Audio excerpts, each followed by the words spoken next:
that'll be a system. Dude, why wasn't I a rock star?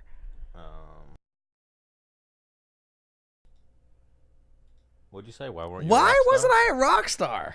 I don't know. You chose to be a fighter. Wow. Let's talk about it. Hey, you know what? Like, I've talked to people about it, and I feel as if, I don't know. I mean, the new generation Of musicians? No, of fighters, I feel they're choosing to fight.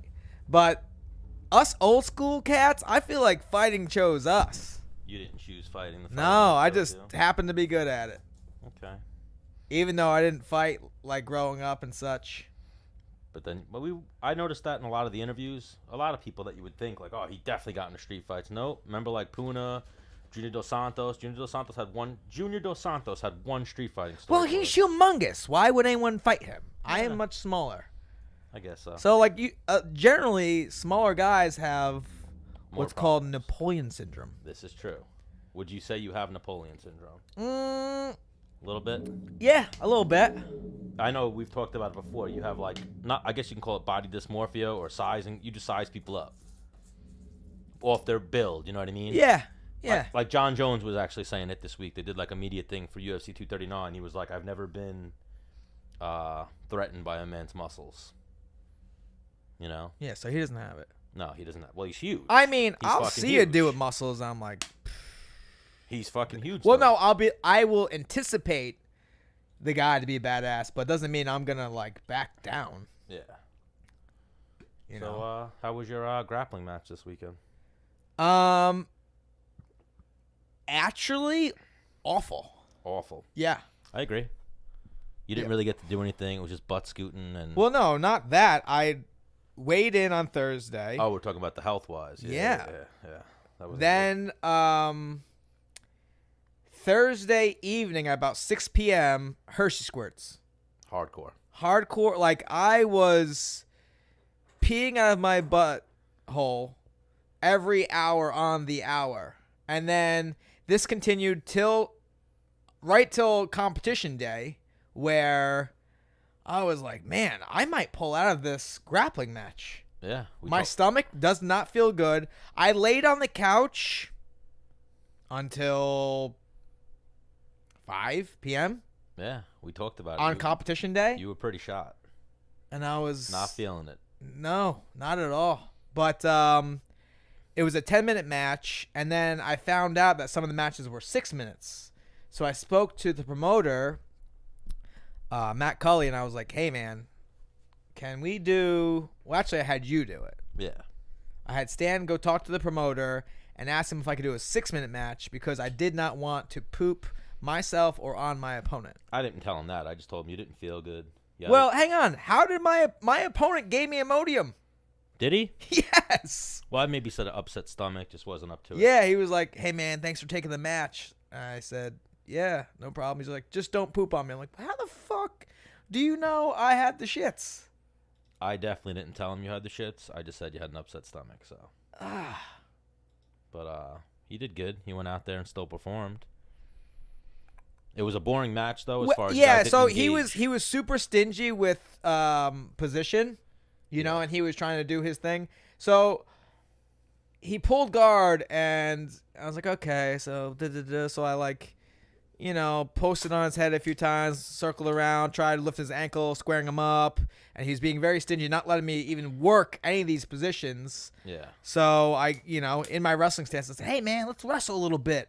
Yeah. And then he replied, I thought this was jiu-jitsu. And I went, Oh, he did say. I didn't get Yes. his answer. I didn't get him saying, oh, this is jiu-jitsu. yeah. But I no, got, no. I thought this was jiu-jitsu. And I Yeah, was I'm like, saying. I got you on video saying that. Like, come on, man. I thought you were a wrestler. Let's wrestle. And then I was like, yeah, it is. Yeah. And I, you know. And you dove into his guard.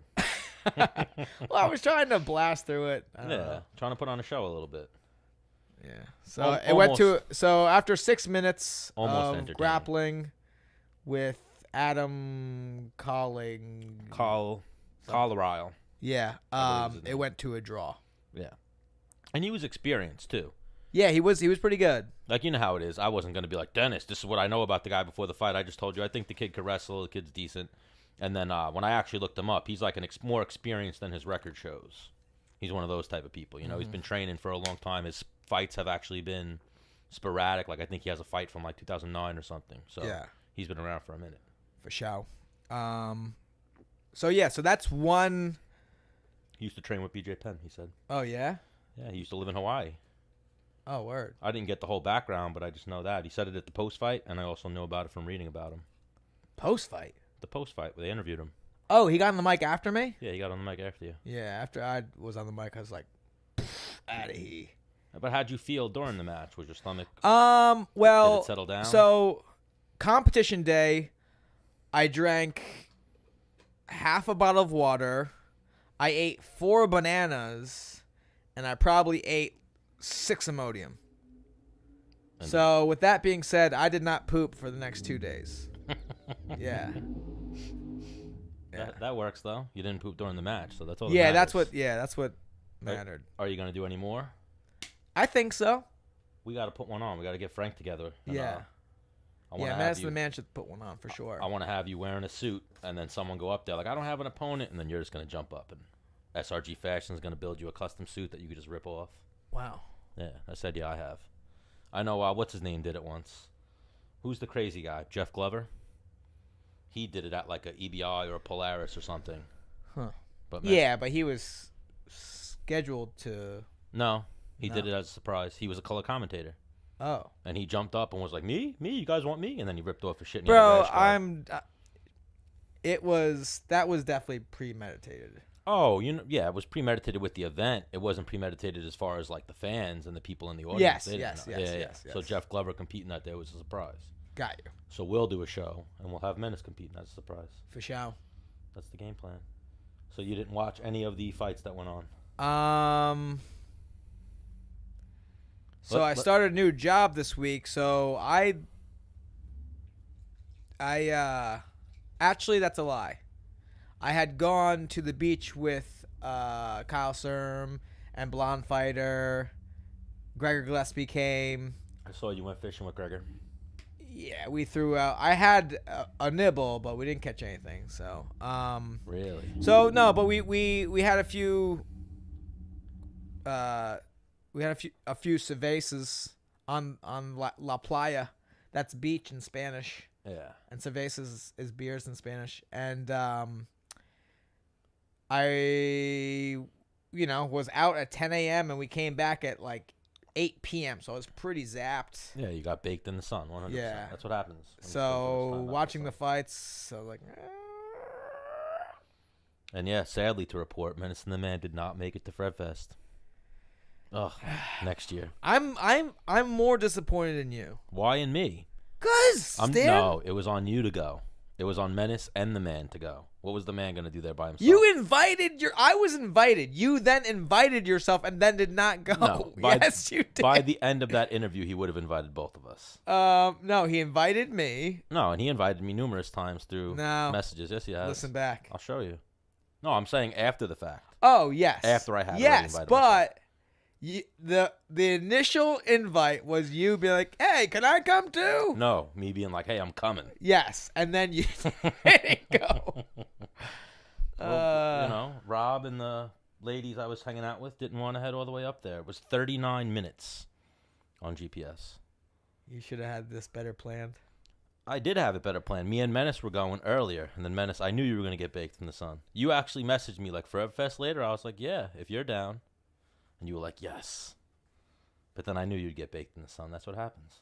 You're baked in the sun, Stan. A little bit, sometimes. Not right now, though. I'm pretty pale. Especially sitting next to a tan gentleman like yourself. You look like you spent some good days on the beach. Yeah, I look great. You actually, I'll give you a compliment. You look jacked in those photos, too. I did look jacked. Like as if you were like, like doing the hard flex, but I don't think you were. I think you were just in shape from the grappling show.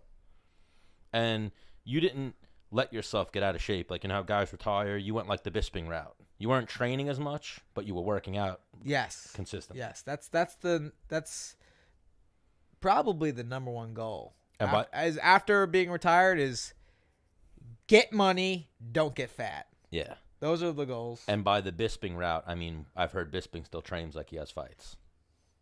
Like, still trains as much as he ever did. You know what we forgot to talk about the last episode, too, before we touch on the UFC fights? Pour a little bit more in there? Of what? G Fuel, please. Actual G Fuel? This G Fuel? All right. Yeah.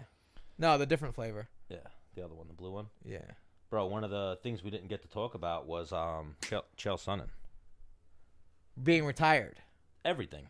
Losing the fight, retiring. We didn't really get into it. Yeah, we're going to get Chael on eventually. Okay. We almost had him on that one time, but he had a little scheduling conflict.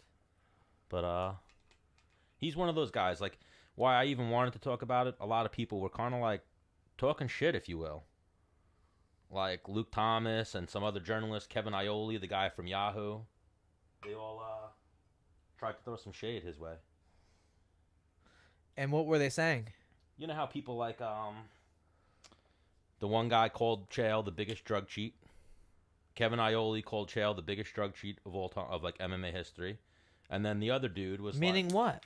That he was the worst drug cheat. I guess he was the guy who whatever, avoided that many drug tests or whatever. But then who's the other guy? It just blows my mind how you could have never competed. That's what bothered me. And then you got an opinion.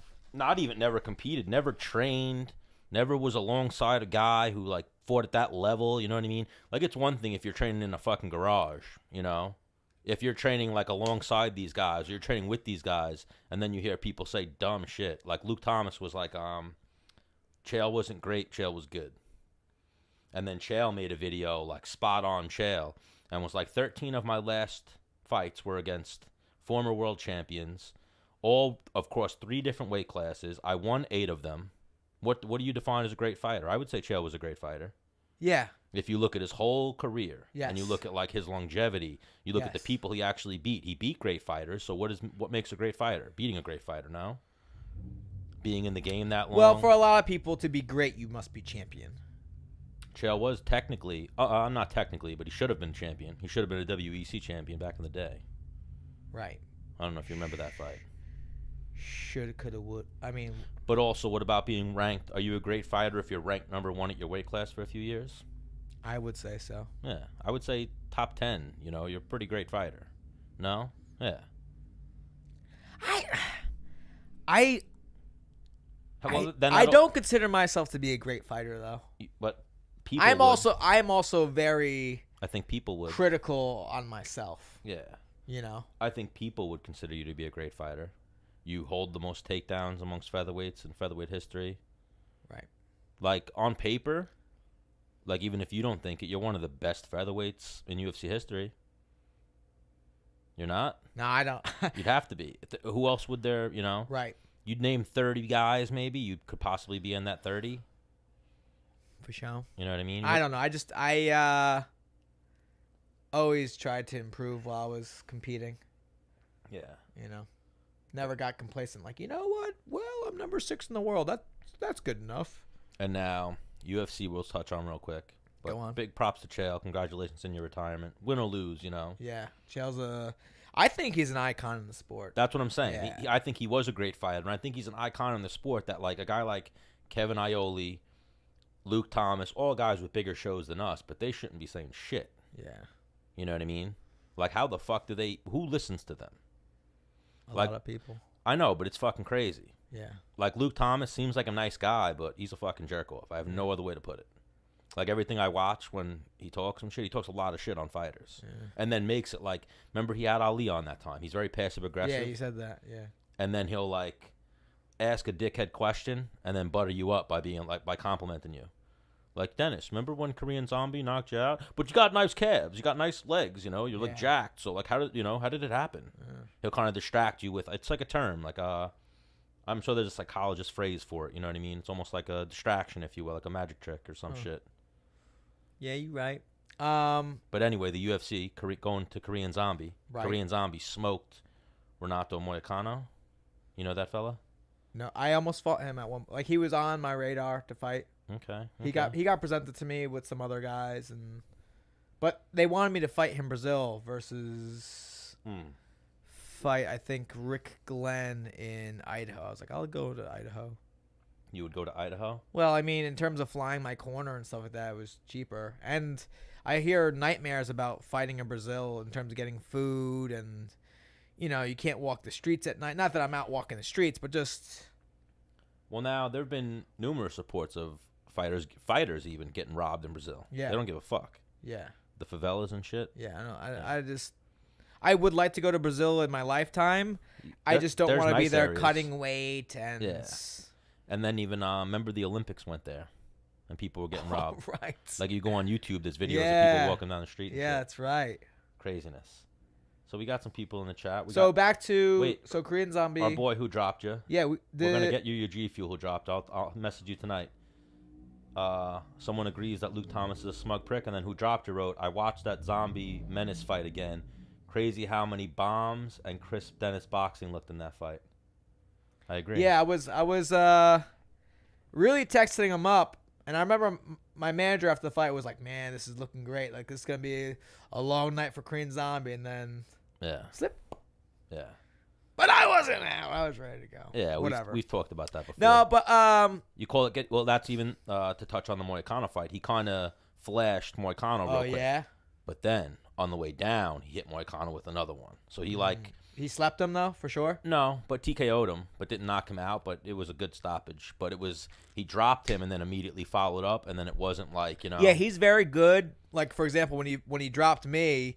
He had hit me twice before my whole body hit the ground. For a way to put it, Moicano got hit way harder than you with 2 punches and then got dropped, and then they gave him more time, and he got fucked up in that time. Yeah. But you seemed way more like you know what I mean? Like you didn't get hit with 2, you got hit with the 1 uppercut, you got flashed real quick. I think Moicano got fucking rocked. So, I had spoken to a doctor after that fight, for my next fight. I had to get I forget what kind of test I was getting done, but he asked how my last fight went. I said, I got knocked out. He said, how? He said north, south, like vertically or horizontally. I said vertically. He goes, oh, okay. I was like, what? Yeah. He's like, it's very easy for a guy to get knocked out with a south to north punch versus a west to south or a west to east or east to west. Because if you get punched that way, like the brain, there's, I mean, maybe there's less space between the skull and the brain laterally than there is vertically. Well, now, he landed a clean uppercut on you, right? He landed really clean right hand, like right on the cheek of Moicano. Yeah, I saw one of these. And I saw the picture, and he was just all of his lips and everything was just wrapping around his face. And now I think that's kind of a thing too, like when you're rocked and you get hit again. So Moicano got rocked and then immediately hit again. So his brain was definitely, he didn't get knocked back in. He got completely fucking rattled. Yeah. Yeah. Tough one to watch, because like I said, they let it go a second longer and he landed some good ground and pound after the fact. But he didn't flatline him. But a couple of our past guests, earlier in the night, I was like, oh man, things are looking good for us. Past Menace and the Man guests, we had Ashley Yoder won and looked good. Dan Ige won and looked good. Randy Brown won and looked good. We didn't have Randy Brown on yet. We had Randy Brown on. Yeah, we did. Oh, yeah, you're right. We did. And then remember, he got pulled from that fight. Right. We got to get him on again. Yeah. I was thinking about hitting him up, but I didn't. I figured, let him enjoy it. And then he looked amazing, though, beating Brian. Yeah, he looked really good. You saw that a little bit? I just think that guy's tough. I don't think that guy's technical. He's really tough. Yeah. He's like a guy that you bring with you to a bar to shut it down. Hey, I got a problem here. He's a scrapper. He can get punched from the side and be like, yeah, and turn around and, I'm about to fuck this dude up. Yeah. Yeah, he's good, Bomberina. But big win for Randy Brown. He looked really good. And even the fight before that, when he got, I think it was the fight before that, when he got TKO'd, he was winning that fight. It was on the same card. I was on that card. And it was fucking. Was that North Carolina? No, I'm not sure. I'd have to look it up. But that was weird. He got knocked, it was a weird knockout. Yeah. You know what I mean? It was a hammer fist when you were on top of the guy. So right spot type of thing. But then even then I flip over to the bare knuckle boxing fights. Your boy Johnny Bedford got the strap. Got the strap, but I thought the fight was over in the first round. He dropped the dude, I think definitely twice. I don't think 3 times, but definitely dropped the dude twice in the first round. Was fucking him up. Yeah. And then the dude settled in a little bit, I guess, and it became a little bit more of a competitive fight. But yeah, so Johnny Bedford wrestled for Ohio, not Ohio State, or Cleveland State. Mm-hmm. And I don't think he finished college there, but like he wrestled at a Division I program. So I think so in bare knuckle boxing, it's the circle square. Yeah. Or is that what they call it? I don't know what they call it, but it's a round circle with like kind of the round square they call it, or something like that. I don't well, know. no, that they have like a term for it. I'm not sure. So I'm a huge fan of how they meet at the center two lines in the middle. Yeah. So for a wrestler, that's almost like meeting in the middle of a wrestling mat. Mm-hmm. So Johnny Bedford feels he's probably amazing there. He's probably thought of that so many times. Like, oh man, I could just fuck this dude up right now in wrestling. You know what I mean? And now all of a sudden he had the opportunity. Yeah, I'm really happy for him. I texted him tonight, but no response. Probably celebrating still. I don't care. Yeah, I don't care either. You son of a bitch. Nah, he's a big boy. Unacceptable. And he's a beast, man. Like, you got to watch. Did you watch the highlights at least? A little bit.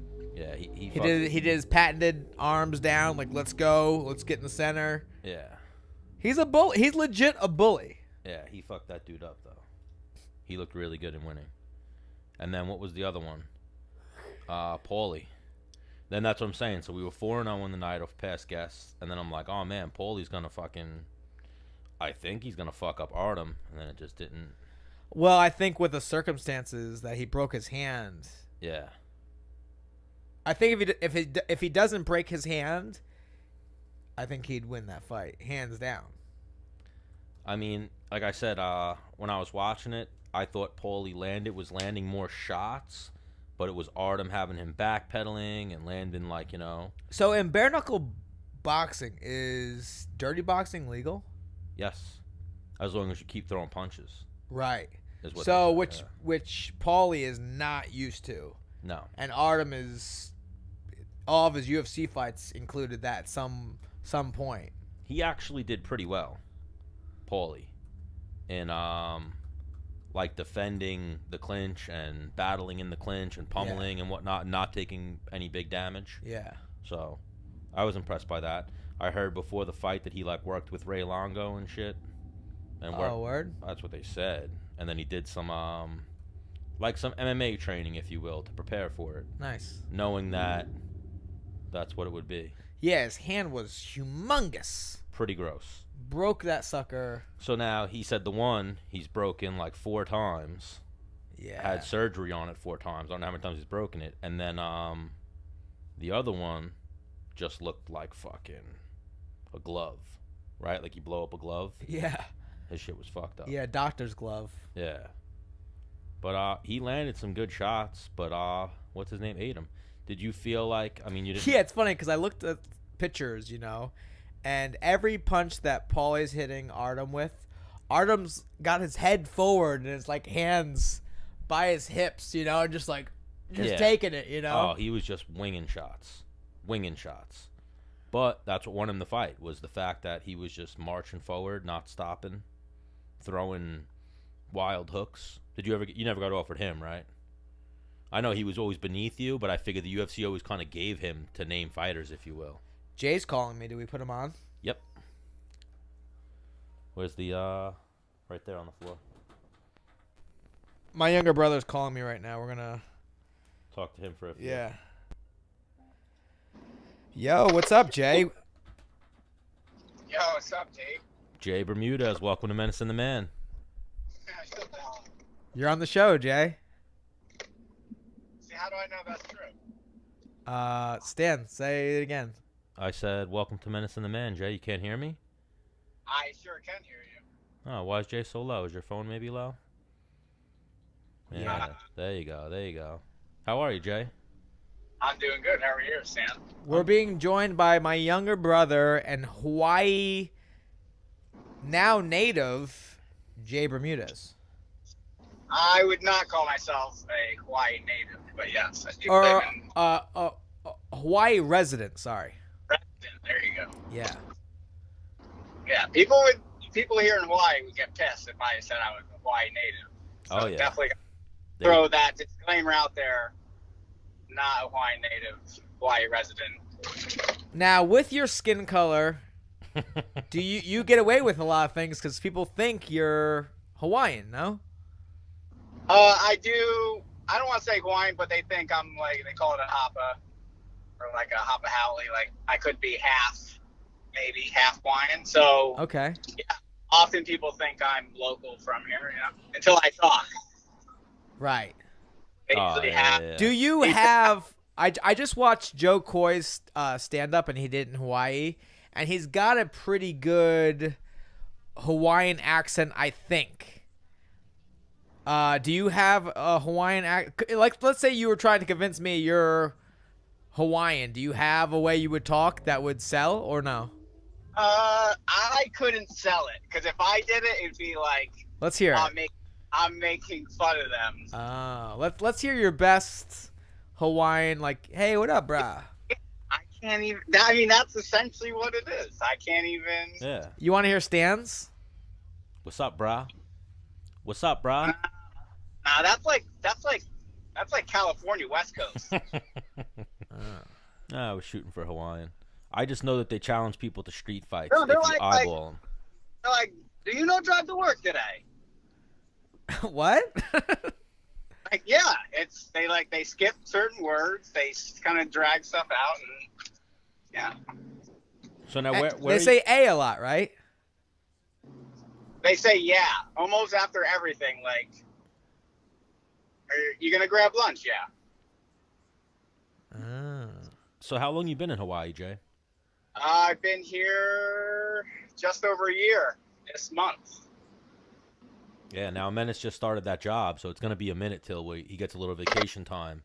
And, initially that's why I was calling him. I was like, I want to see how, the Menace is taken to the real world. All right, so interview me, Jay. So how was your first day at work? So the first day at work, we went in. I sat in a classroom for half the day, and they, kind of went over some do's and don'ts a little bit, and talked about what we're going to be doing this week. Then they had a kind of like a Handsome Rob come in. So they have a Briotics, which is almost like a PT, like physical therapy, like team inside, or like they're contracted to work for PSEG. So they come in and we stretch and stuff like that. So they show us how to stretch, and if we are in pain, they come to them, and all kinds of things like that. So PSEG essentially has like a personal like trainer kind of. Keep the guys in shape. Yeah. So before any work day, we stretch. Then probably 2 times during the work day, we stretch. And then we have a cool down. Like, we cool down before lunch, like stretching. And then we cool down at the end of the day, stretching. Oh, no shit. So this is like a training. Like, how long will you be in this training period? So right now I'm in climbing school, which is going to be for 3 weeks. The very first day, we were only able to climb 5 feet. And then today we started off climbing 5 feet, and then an hour later they had us climb 10 feet, and then probably about 2 hours later we were climbing 15 feet, which is half of a pole. Usually a small pole is about 35 feet. Okay, at what point, when you, like, again, I just consider myself that I'm not really afraid of heights. Yeah. But I feel there's got to be that point when you get up so high where you're like, I just feel uncomfortable. Have you felt that at all yet? So I remember today when we went up to 10 feet, I got up there, I went, whoa, hang on, I'm kind of high, But I just kept doing it. Where, when I was up to 15 feet, I was like, you know what I mean? So yesterday we climbed for 2 hours. Today we climbed for probably about 5 hours. Oh, wow. Yeah. Now, here's the kicker, right?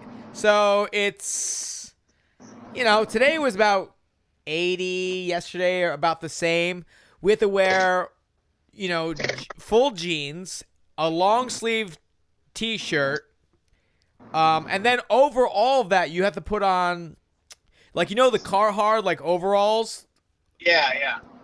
They're called coveralls. We put those over everything. Hard hat, and then we have like welding gloves that come to like our elbows. Jay, leaking. Jay, leaking. My jeans and my long sleeve T-shirt completely soaked. Now, do they provide this, all that equipment to you, or do you have to buy this? I mean, the jeans and T-shirt I have, but everything else is provided. I had to buy my boots though. Okay. Yeah, I bought a pair of Red Wing lineman boots. You know, I got the best ones I could get. I got the insulated one with the steel toe. Okay. You know. Now, so when you go in, are you guys in groups or? Yeah, so I'm in a class of. It started out with 15. 2 people quit today. Wow. Yeah, on day number 2. Why'd they quit? Just too tough for them? Well, I mean, again, it's not for everybody, man. You know, I think I watched these guys kind of struggle a little bit, and like a lineman / teacher would pull them aside and, hey, man, what's up? And like, all right, man, like go back up, like get that line, and they would just come short and like, you know, when people get to a certain height, sometimes the body just shuts down. Doesn't matter what's. And that's kind of where I was going with it before, because I always say this, like, if paddleboarding to me is pretty easy. Like, remember we were paddleboarding in Key West? Yes. So paddleboarding's easy, but if you put a 19-foot great white shark under me, I might start having trouble on that paddleboard. Yeah, for sure.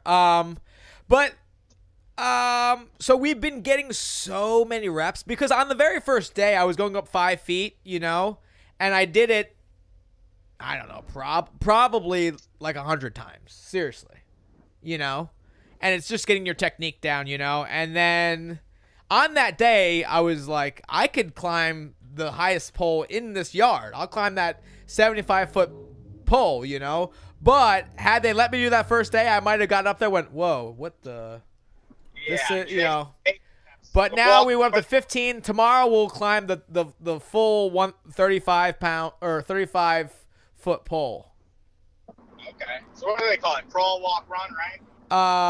Yeah. Well, I mean, in all reality, it's just getting yourself kind of comfortable walking, really, like, and trusting the equipment, and knowing that you're in control and you're gonna be fine when you get up to these certain heights. We also have a harness on with a tether line. So let's say you were to fall off the pole, it would catch you and you'd be hanging there. Okay. Yeah.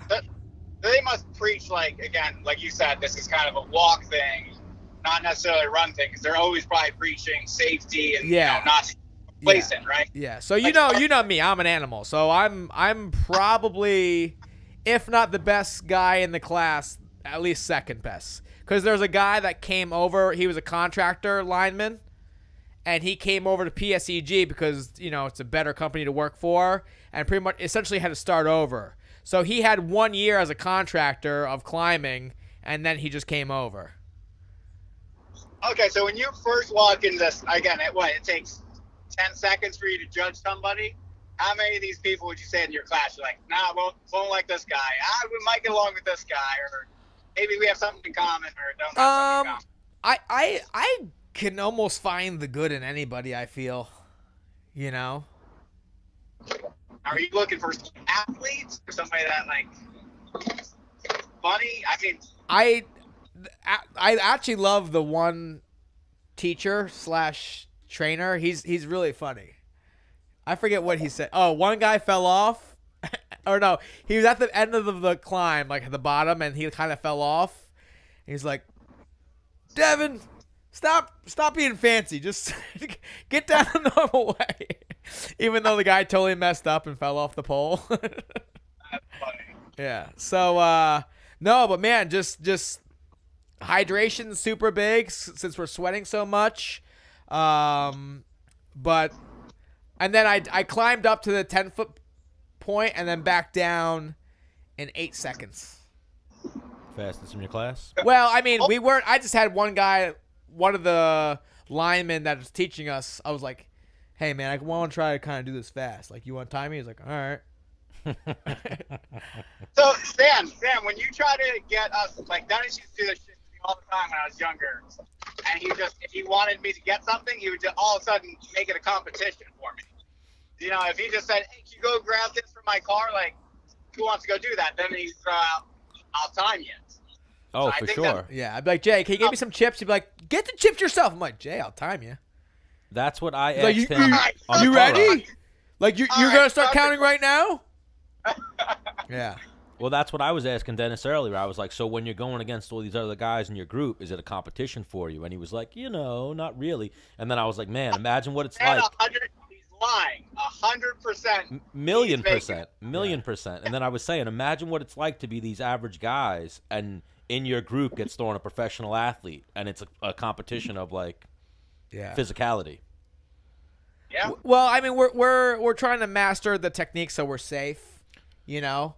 Like, I hope he listens one day, and I hope he doesn't take offense to it, but the guy who has more experience than you in your group, it's only going to be a week or two before you're smoking him. Yeah, Just because you're more of a physical athlete. Yeah, I you think know? so. Way more. Now, is there any team aspect to it? Well, yeah. I mean, there is no. It's all a team, I believe. You're all working together. As a lineman, we want the guys teaching the class wants everybody to pass. There was one class of 12 people that nobody passed the climbing school. Yeah. I feel like I don't know. Maybe it's just me. I think it would be easy, but you don't know that until you're ready to go up the pole, I guess. Yeah. There's no chance I'm quitting. None. Yeah. None. Yeah. None. None. So this is the next chapter for the Menace. Yes. Line. Now, tomorrow's supposed to be the hardest day. Meaning what? What are they doing to you? We have to climb to the top of the pole. We'll be climbing for probably 7 hours straight. And, I don't know. That's just what they said.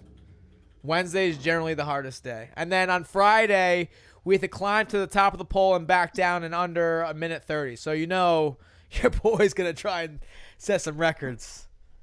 Oh, for sure. I mean, Yeah. I think you have to go for it. Yeah. Leave your mark. Yeah.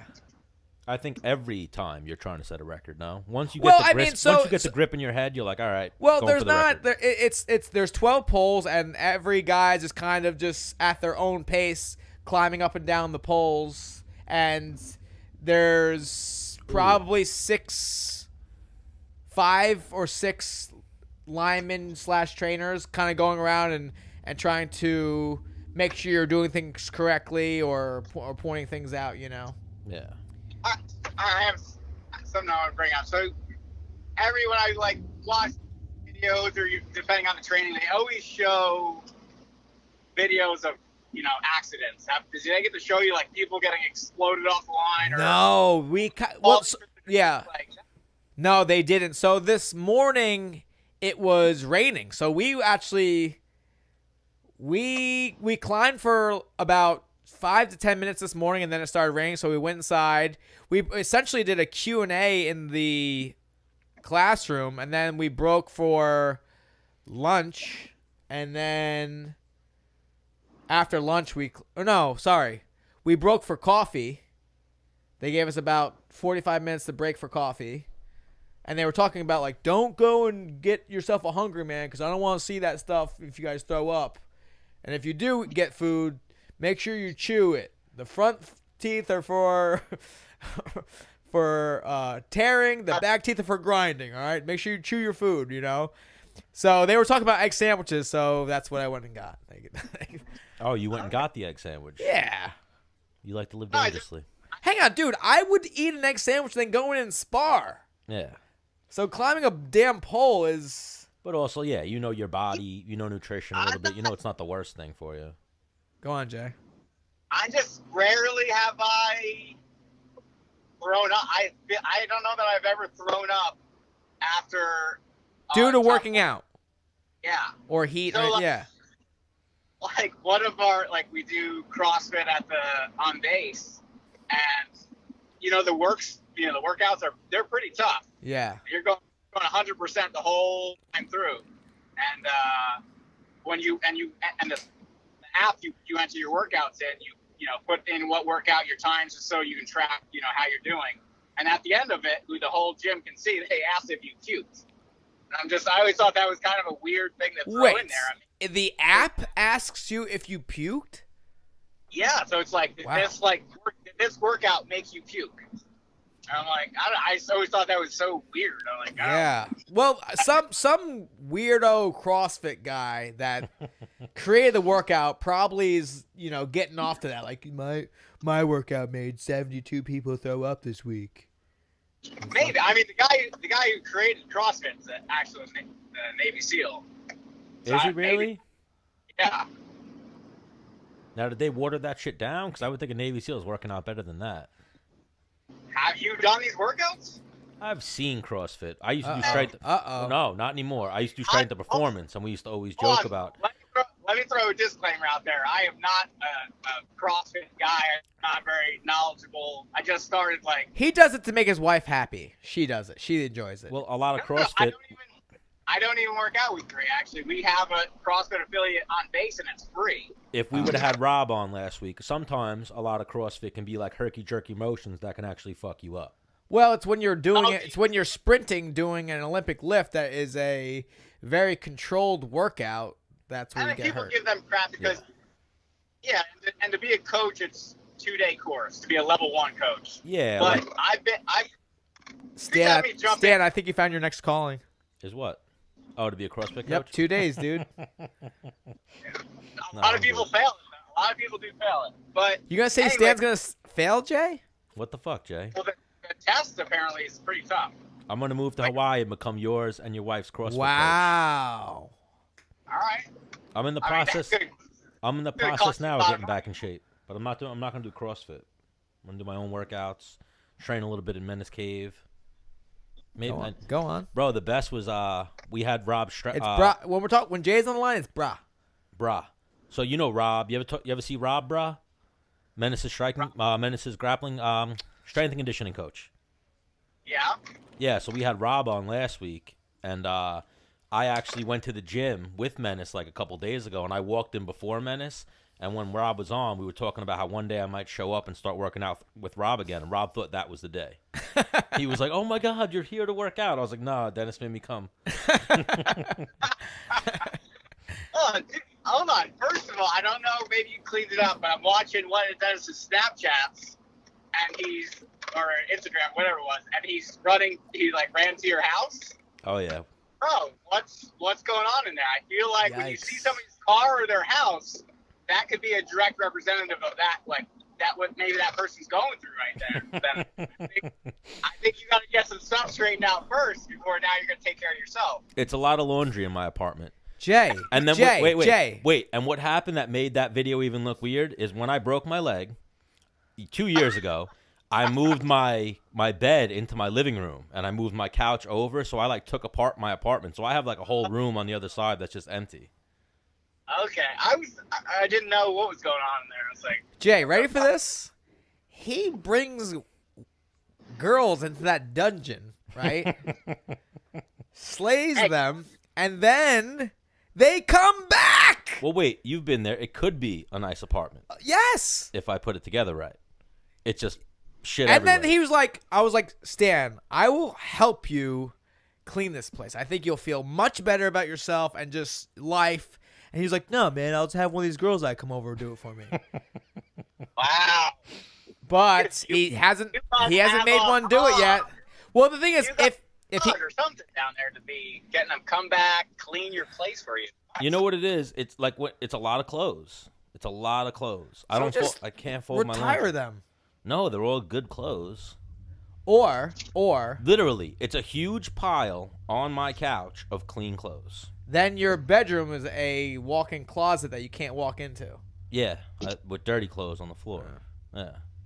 What was that thing going around saying, if it doesn't bring happiness to your life, trash it or donate it? My clothes. Oh, that Japanese lady. Yeah. On Netflix. You say your clothes, but there's clothes that I have that I'm like, I'll never wear this, but for some reason I feel like I have to keep it. Yeah. All all clothes that I used to wear when I was skinnier. Some of them now don't fit, so I got to get skinny again. But they're all keepable. All good clothes. All good clothes. Well, Jeff. so I forget the Asian lady's name. You grab a piece of art. You take all of your clothes and you put it on your bed, and then you see this amount of clothes and you go, wow, that's a lot of clothes. No. And then one item at a time, you grab the piece of clothing, you hold it in your hand, you look at it, and then you ask yourself, does this article of clothing bring joy or happiness to you? Well, even to go back for a second, that's one of the funniest disclaimers I ever give to a girl when they do come over. And wait. So, like, from the bar to your house, you're like, hey, just so you know. No, the disclaimer I give is, just so you know, my bed is in my living room. And then they ask why, and I tell that story. You know, like, I broke my leg. I didn't walk for like 8 months, so it was easier to put my bed in my living room. Then when I put it in the living room, I realized it was fucking awesome. I have like a 55-inch TV, like, right over my bed. I got into my video games. It was just easier. And now that's where my bed is. So when you walk in my living room, you got my bed. Do you have any intentions to put it back? Do you know what? I did at one point, and then I actually had a girl or girls be like, fuck that. Keep it here. Keep it here. I like this. I'm like, all right. Jay, Stan's one of those people that if you tell him something he wants to hear, he goes, yep, that's good enough. We'll go with that. Yep. Pretty much. Why, Jay? You feel like a bed should not be in the living room? Well, then turn your bedroom into a living room. I could take out that one wall and make my whole thing a studio apartment. Well, you should indefinitely do that. Jay, he's a master carpenter. He can do anything. So should I take take the wall out and make it a studio, or should I put my apartment back together and put my bed in my room? No, take it out and keep. Yeah, I would take it out. I think you make it a big ass studio, dude. Hell yeah. Okay. It'll even feel bigger. I liked the idea of a walk-in closet. The reason why even the walk-in closet was money was when I was on crutches, I was able to move around and get changed. And if for some reason you were to move out and want to make money on it and turn it back into an apartment, that's not a hard thing for you to do, right? Oh, no, not at all. Stan, I will help you do demo. That's about the only thing I'll help you with. Dude, fuck off, Jay. When he breaks shit, I'll take it outside. No, Menace is a good egg, especially when it comes to carpentry. He's like eager to get shit done.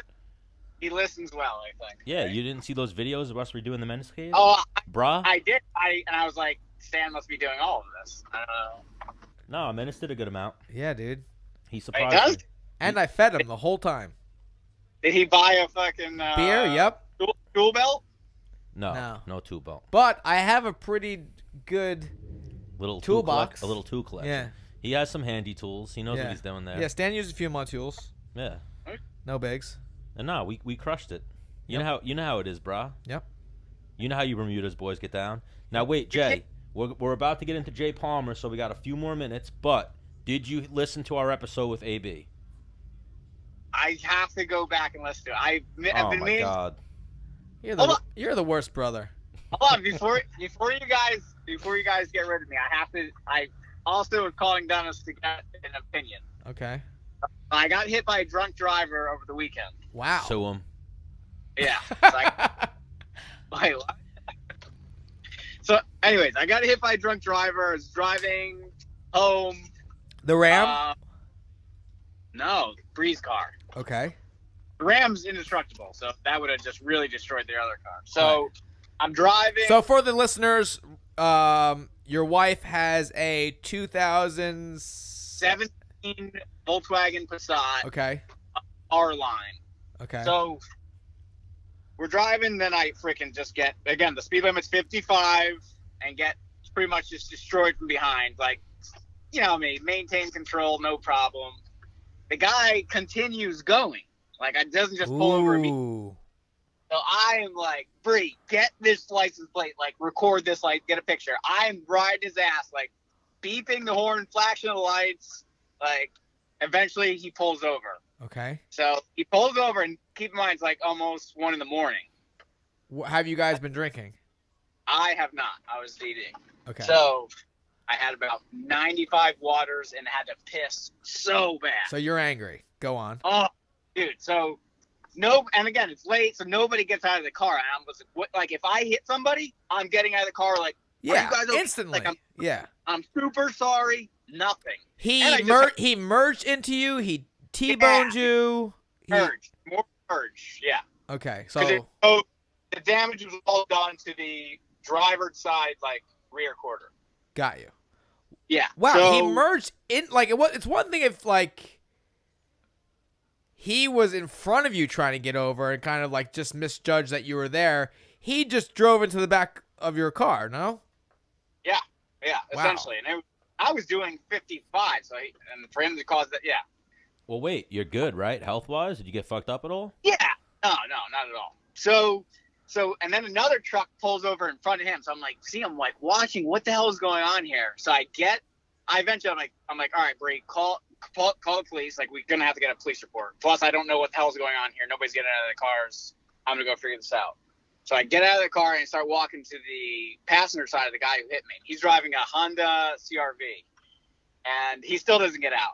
But then his guy gets out of the truck in front of him. Who's like, "Hey, is everything all right?" And I'm like, "No, man, my car's fucked up. Like, this dude fucking just hit me." He's like, "Yeah, it's my whatever." Then this guy gets out of the car, bro. As soon as I see him, I'm like, "You are shit-faced." Wasted.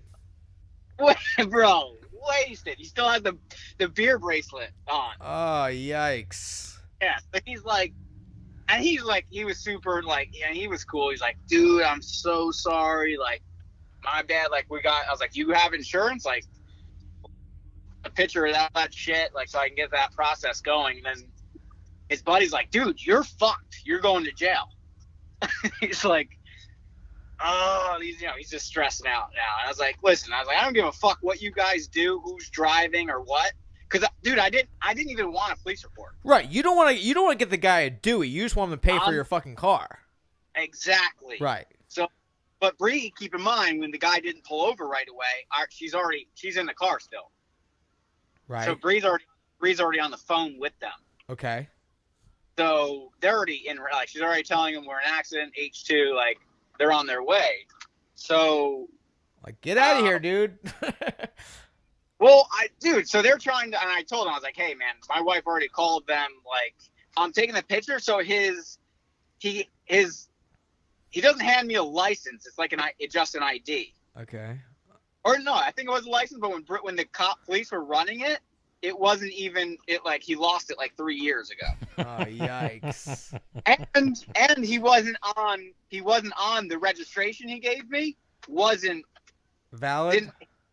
No, it was valid, but he wasn't on it. Wow. So he was driving one of his relatives' vehicles. So, could I have got fucked? Like, should I have? So, long story short, I feel really bad because he got arrested. He's doing it like he failed the FSTs miserably. What's FST? Field sobriety. Field sobriety. Okay. So he's doing, horizontal gaze and stag miss. He's doing the walk and turn, and he almost fell over doing the walk and turn. Wow. Oh, you stayed and watched it? Well, I had to do a police report and all that stuff. Okay. Like, I even told him, like, I was like, "Dude, rip your bracelet off at least. Like, rip the Bud Light bracelet off your wrist." Oh, so, you tried to help him, but there was no helping this guy. He was too far gone. Like, eventually, one time his friend's like, "Oh, I'll drive. I'll say I was driving and you just sit in my truck." And I'm like, "Dude, I don't care what you guys do. I don't give a shit. I just want my car paid for. That's it. That's all I care about." Because what's worse, Jay? Fleeing the scene of an accident or a Dewey? They're both pretty bad. They're both pretty bad. But, I mean, I think they're both actually automatic arrests, too.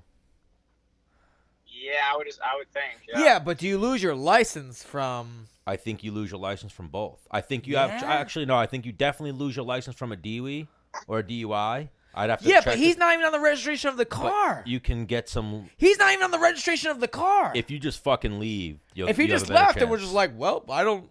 Well, see you later. Yeah, you have a better chance. You could say like his girlfriend or his aunt would have to be like, "No, my nephew was driving that car." So that's what's going through my head. Like, am I is there a possibility that I could get fucked over if I don't get a police report? Yes. So I'm just curious, like, what would you guys? Yes, you could get fucked over. You see my whole front end? Yes. That's what my whole front end is. I got crashed into by an Stan's unlicensed. got a custom front bumper on the Camry. Well, I got crashed into by an unlicensed, and then I'll tell this, and then we got to go, Jay, and then we'll get back to this next time, or you can talk to Menace afterward.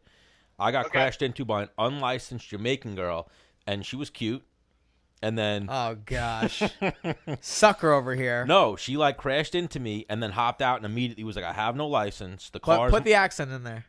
Like bad Jamaican. Bad Jamaican. Go ahead, give it to me. So when you're saying I don't have a license, I want it in her accent. Oh, I can't even. So you'd be like, "Hey, why'd you hit me?" She was just like, "Oh my god," and came running up to me, and she was like, almost like she honey dicked me, if you will. She was like hitting on me a little bit, but like saying like, "Don't call the cops. I don't have a license. No, I live just around the block." Say in her accent. And then even don't call the cops. No, and then they even were like, terrible. They were even like, "We'll send your car to our guy's shop, and he'll run an insurance scam and fix your car." And I was like, "Just fucking fix my car any which way." And then as I started hitting the girl up to have even her friend get my car fixed or get her information, she fucking like ghosted me. Yeah. Okay, but that was your bad. My bad.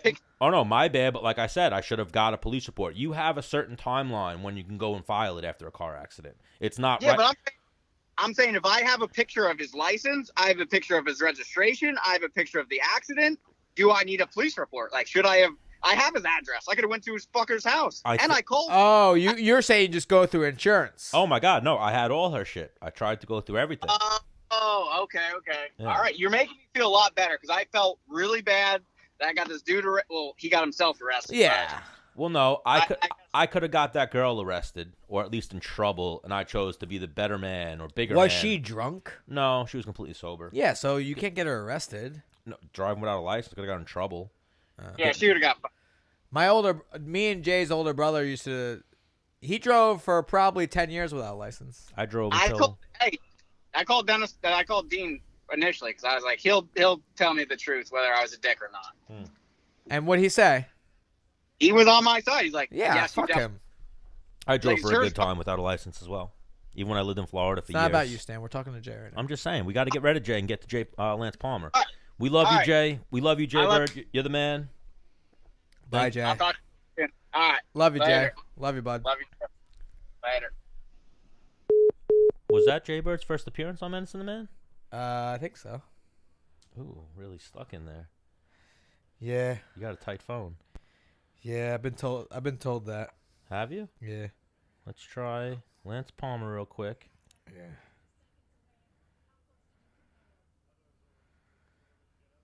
Shoot him a little text. Ask him if right now is good.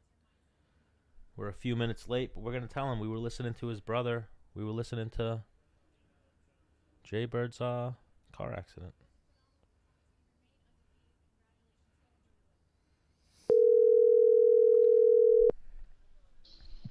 Hello. Lance Palmer. What's going on? What's going on, buddy? Welcome to Menace and the Man. Thanks for having me. It's about time I finally got on. The last couple times I've been crazy. Woo! I'm the Menace. What's up? Let's go. Lance. Stan the Man, Dennis the Menace Bermudez, and now the voice you guys are hearing, Lance the Party Palmer. Millionaire Lance the Party Palmer, right? Yeah.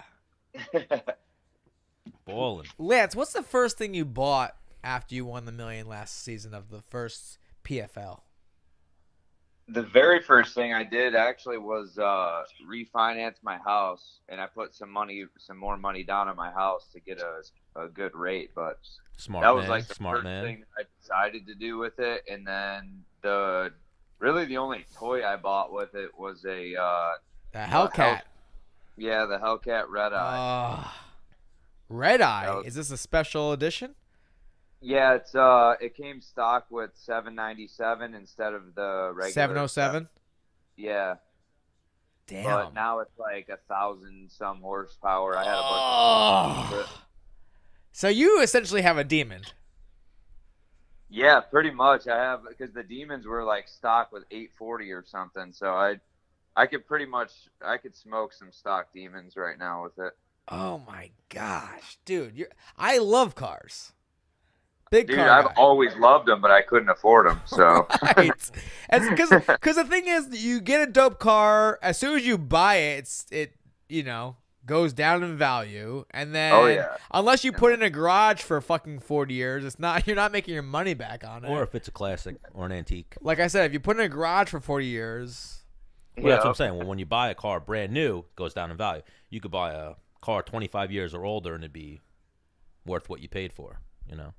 If not. well, more. if you improve it a little bit, which costs a little Yeah. bit. But And most of the time, you have to not drive it ever. Right, People right. don't want miles on it, but I bought mine to have fun in it. So I mean, it doesn't have a lot of miles because I never really get to drive it that much. Your Sunday cruiser, right? Basically, because I get to. I mean, when I'm out of town in Jersey training, I don't get to use it because I take my Trackhawk, so I never get to drive. Wait. You have a Trackhawk? Yeah, I bought that before the fight. You have an SRT Jeep Grand Cherokee Trackhawk. Yep, that's actually my favorite daily driver out of any car I've ever owned. Bro, that's not even that's legit a fucking Jeep Grand Cherokee Hellcat. It is.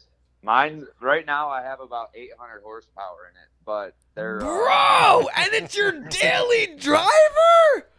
Dude, it's my favorite car. It's literally That's awesome. The red eye is cool, and it's the power is kind of scary. Now Well, that I the have red eye stuff. is rear. I don't know why I'm drawing a blank. It's rear wheel drive. rear wheel drive, and Yeah. and it's stick shift. No. No, it's Bro, it's paddle shift. Does it come in stick shift? I don't think they do because too Fine, many people that's the crash only thing I'll let go then. Yeah, if it came in a stick shift and you bought paddle shift, I'd be pissed. I think the only reason they did that is because most people, when they bought Right. the Demon, they were crashing them right off the lot because they Yeah. were just spinning out of control. Yeah, I one of my buddies owns a Dodge dealership in Amityville called Security Dodge, and he was telling me how they sold before the Vipers. Before they discontinued the Dodge Viper. A They dude discontinued it? Yeah, they'd stopped making them. Really? I didn't- Well, the Demon. Oh. So a dude bought a Dodge Viper and then crashed it a quarter mile away from the dealership because it's a stick shift, and he's an idiot. But Dude, it's man, insane power with stick shift, that's for sure. Lance, not only are you handsome, jacked, but you have these dope cars. I'm triply. You have a man crush on him? Yeah. Holy shit. The only thing I don't have is a good tan, though. You got all the tan. You got the tan that I want. I do have a better tan than you, but you do have a good tan. Ooh, we've talked about Sometimes. this. Bermuda's got one of the best tans in MMA. Yeah. Oh, Wow. he does for sure. Should I have? Every time I would watch him fight, he'd have a sick Bro, tan. for real. That's all I could look at. Yeah. Yeah. No, but because I used to have I sold my. Well, I traded in. I had an 07 SRT Jeep Grand Cherokee. I put headers on it, full exhaust, cold air intake, chip and tune. It probably had 525 horsepower, But on Long Island, that ain't shit, I could beat these nerds in their Subarus and shit like that. But if fucking, there'd be other Jeeps when I'd see a cold air or a intercooler in the front. I'm like, nah, I don't want to play with you. You can pass me, Man, awesome. that's dope, dude. So where are you at? Where are you at now, Lance? Are you in Jersey or are you in Ohio?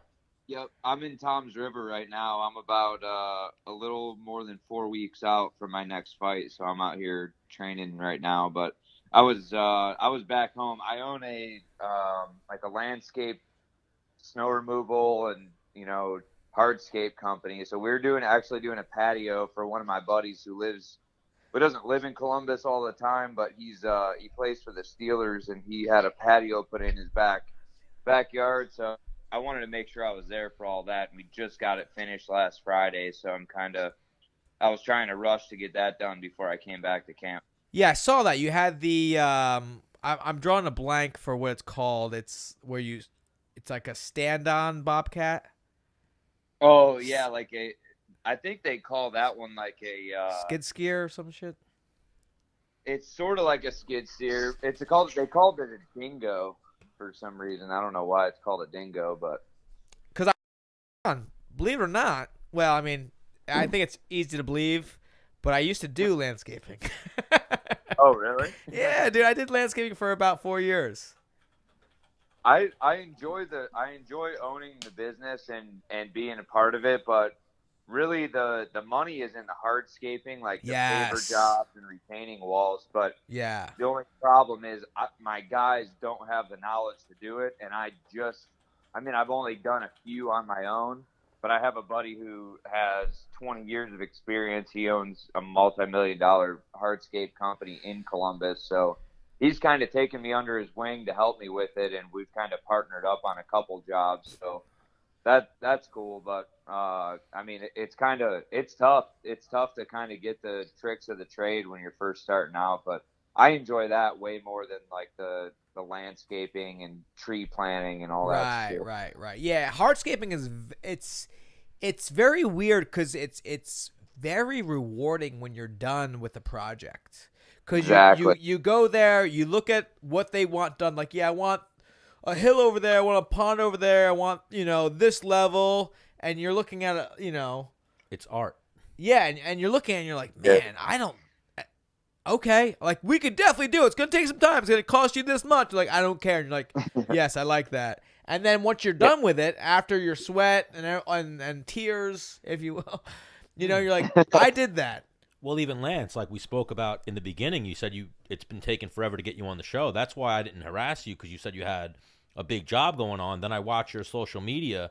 Yeah, you're killing it out there. You're like full blown. Like, what's your schedule like? You're working 8 hours a day and then training, right?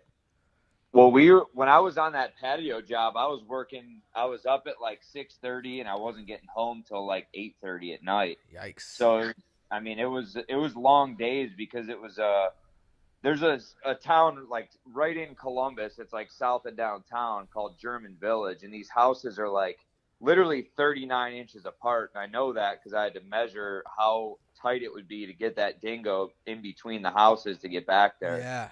So it's like we had to buy the smallest equipment we could find. A lot of it had to be we had to hand walk everything back there with wheelbarrows and carts and stuff. It was like, that's between that and the fucking monsoon of rain we've had the last month in Ohio has been like, that's the only reason the job took so long. But yeah, same in New York. We must have got the same rain.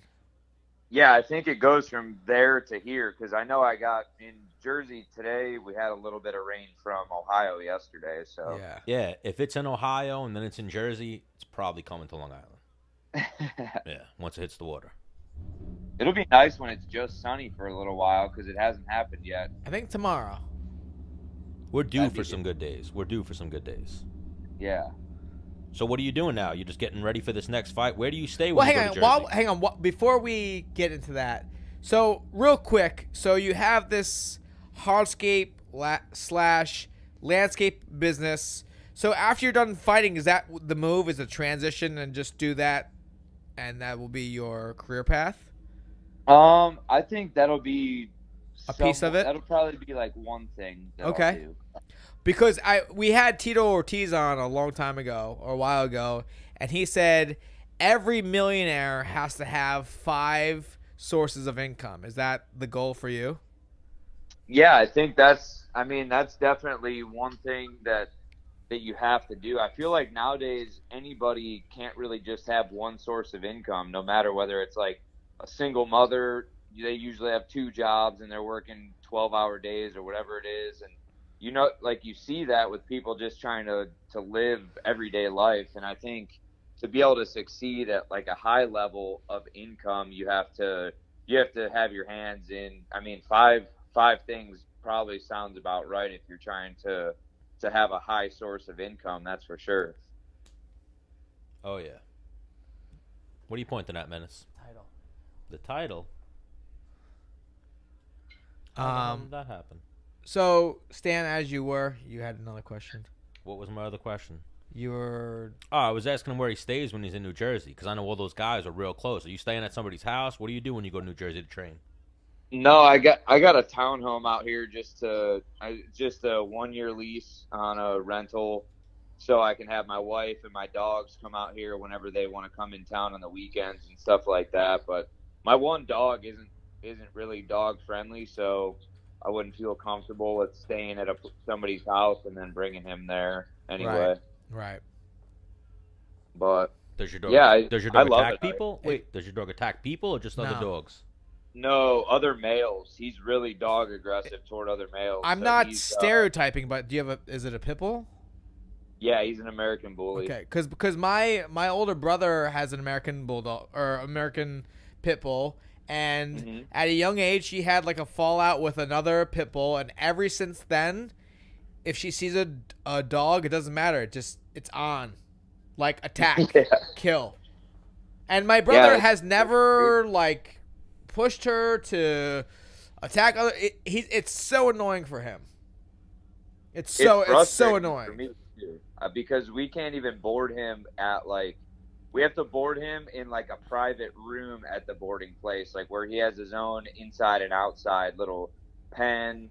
And obviously that's more expensive every time. Like if my wife comes to my fights, we have to board the dogs. And then our Presa Canario, she's like the most loving dog ever. She could just be in daycare all day. She's easy. The male, he's just like, he literally is like foaming at the mouth, trying to get through the cage every time a dog goes past his crate to get to their pen. Like it's crazy that he can't be around.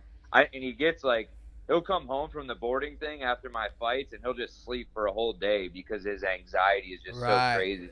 And I don't know how it happened. I mean, he was fine until like right when his balls dropped, like 6 months old. That's when he started getting crazy, and that's when we couldn't even take him to the dog park anymore. And did you try to nip in the butt? Like I'm sure you've tried to, introduce him to maybe smaller dogs, nice and easy, and he's just an asshole, huh? Yeah, I mean, I introduced him to my brother's dog again because he tried to kill my brother's dog a year ago, and I love you said kill. How much does he weigh? He's probably 80 pounds, no? 60 pounds? He's an alpha male. He's between 80 and 90 pounds. Wow. But he grabbed my brother's dog by the neck and literally jumped up on the couch with him. And my brother's dog isn't that small of a dog, and he just like had him by the neck and wasn't trying to snap his neck. He was just holding him there. And my brother's dog was like, and he wouldn't let go until, like, with his toys and everything, we always say drop it. He'll drop his toys.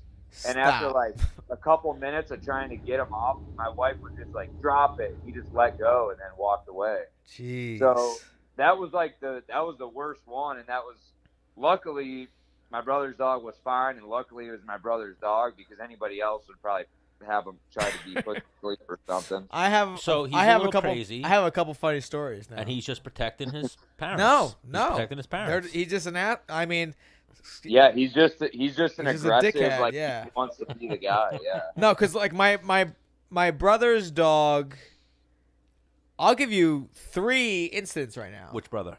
My older brother Dean, his dog's name's Brooke, and he was renting an apartment from his friend's dad who had a pit bull, a Rottweiler, and a beagle, right? So he bought his dog as a puppy.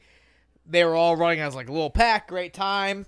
But he's a hunter, and he was hanging a deer in the garage, and I think Dean's dog or Dean's dog like grabbed a bone and was gnawing on it, and the other pit bull came over and tried to take it, and ever since then, it was a goddamn war, Oh, yeah. So before living there, my brother would have to like go out and make sure the other dogs aren't out before he let his dog out.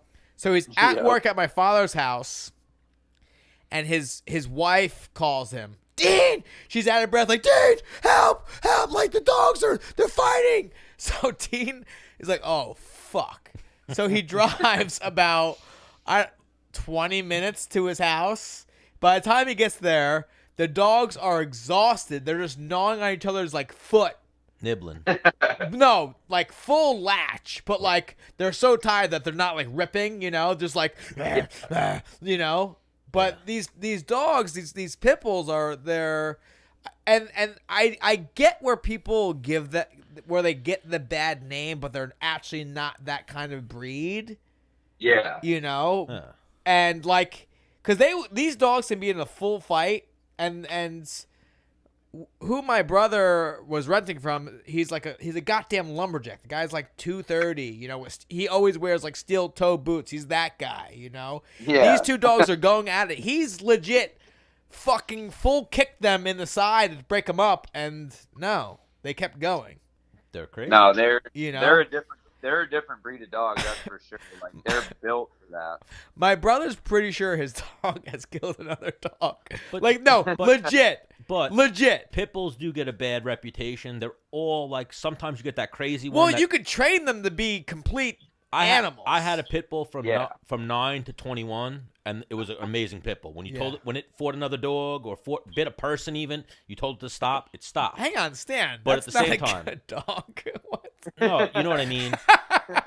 It was a good dog.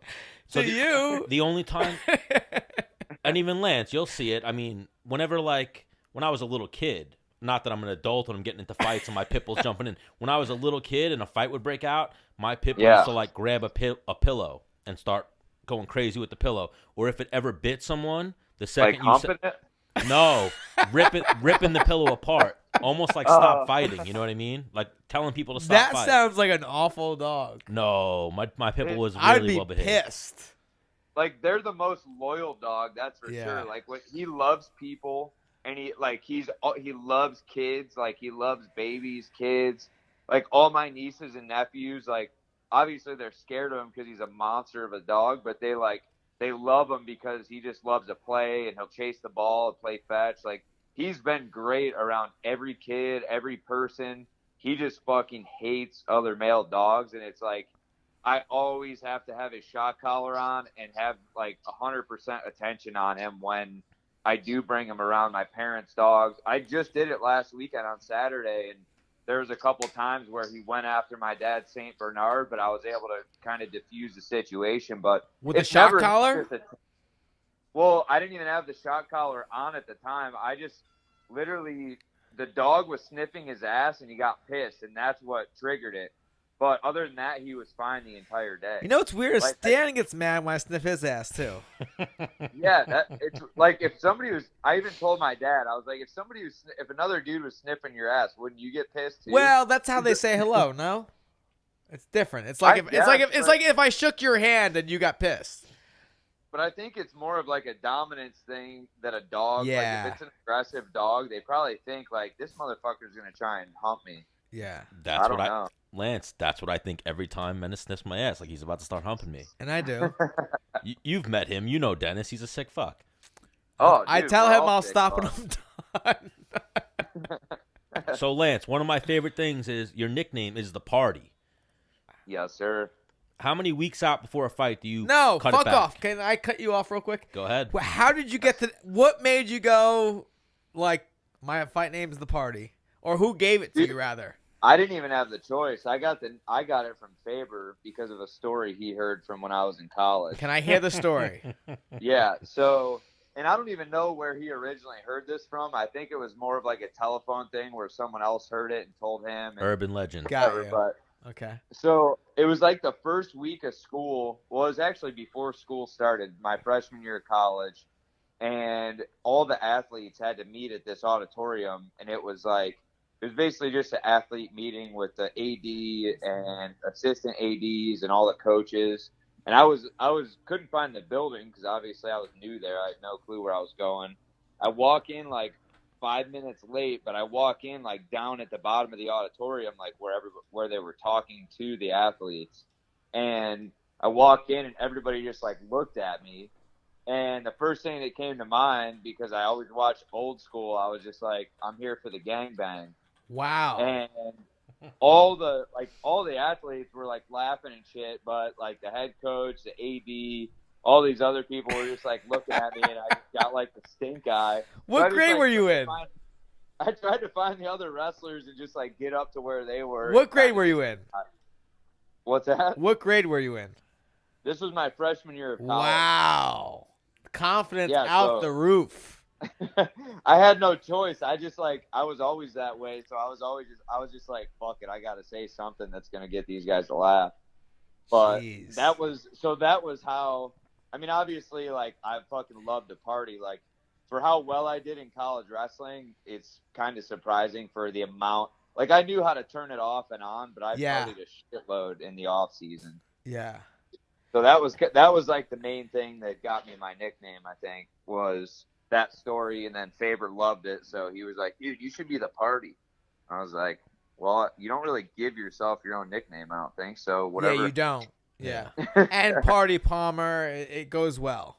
Yeah, it goes well together, and it's like there's different ways to kind of use it. Like you can use it in a fight way, you can use it in like a party way. So I guess it works. I was at the last PFL. It's a fitting nickname.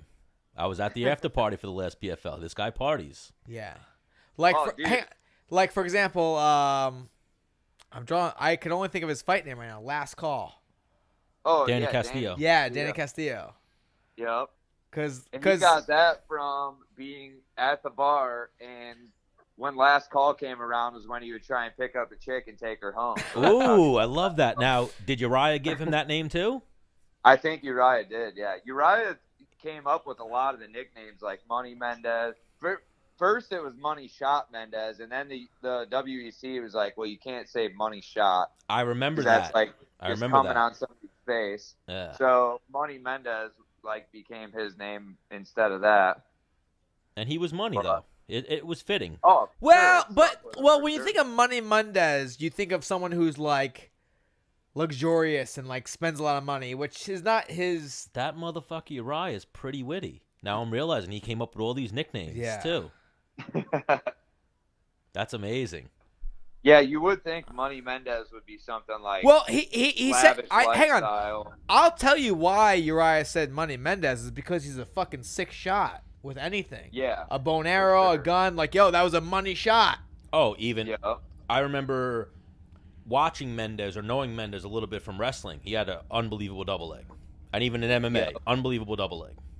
Yeah, but I think that's why they came up with no. It wasn't like Lance's. That's part of why he got the nickname from his double leg as well. I remember hearing that. So Lance, in high school, because you only came up on my radar in college wrestling. Yeah. I'm sure I didn't come up on your radar, but you were on mine.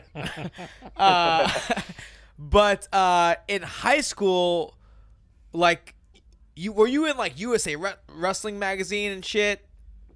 Yeah, because I never trained for Fargo or anything, but I would go every year, and I would go because my high school coach would always be like, you need to do Fargo, and so I took third twice at Fargo, and then just off of just being a sick folk style wrestler. Yeah, because I never trained freestyle. Like people would always say, like, why didn't you try and go to the Olympics? I was like, because I never trained it, so I have no clue what the fuck's going on. Yeah. So for people who don't get it, Fargo is always freestyle. Yeah, Fargo is freestyle and Greco. Okay. Yeah, it's essentially nationals for freestyle and Greco in high school. And you wrestle folk style in high school. So when you go to Fargo, you're wrestling a different style usually. Right. Unless you train in. No, well, which a lot of guys. Well, so after the high school season, people start preparing. The guys who wrestle year round go to Fargo. Yeah. So I didn't even know Fargo existed until my junior year of high school. Oh, really? Yeah, I'm like, dude, what the fuck? Like, some of my coaches around me fucked me. I hated wrestling in the summer. I always wanted to just hang out and live life, and then, of course, it would always come around where my coaches would be like, hey, you're going to Fargo this year, right? And I'd be like, I wasn't planning on it. And they'd be like, it's good for recruiting, this and that. I'm like, well, if I just win 4 state titles, that's not good enough. Right, which it was. Yeah, they're like, it looks better just because, you know, that shows that you wrestle year-round. I'm like, dude, I train year-round, but I don't need to compete in the summer. But I did anyways. And the summer, actually my senior summer, my brother was a first-year cadet at Fargo, and I was a senior, so it was my second year as a junior there. And so the junior division is basically the one right under the U23. So it's like junior, then U23, then senior level. And I was like, the only reason me and my brother went was because my dad said he'd buy us a motorcycle to share if we Wow. both. Yeah. Because he couldn't convince us to go because we were like, dude, we just finished the season. We didn't want to go. I was getting ready for college. I didn't really, I wanted to enjoy my summer before I left for college. Your old man is like you, but just 20 years older. Yes. Yeah, and fucking 100 pounds heavier. Right. That happens when you get older. But I was going to say that. I met his dad, too, at the last PFL. They look alike. Similar to you and Maddox, similar to LaFleur and RJ. Like, it's crazy what sperm does. Like, you create a little mini-me. Yeah. Dude, it's funny because my brother, so I'm the oldest, and then Colin's the middle, and Jordan's the youngest. Colin is like a spitting image of my dad, though. Like, they act the same. They kind of look the same. I'm a little mix of my mom and dad, but my brother Colin is like my dad in a nutshell, basically. Like, is your mom hot? Version. I feel like your dad does not bang ugly chicks. I don't know. I feel like my mom, I mean, I wouldn't say she's a hot mom. She wasn't a mom where kids in high school were like, dude, your mom's a MILF. Yeah. She's like the sweetest lady ever, and she's DM me a pic later. Tiny.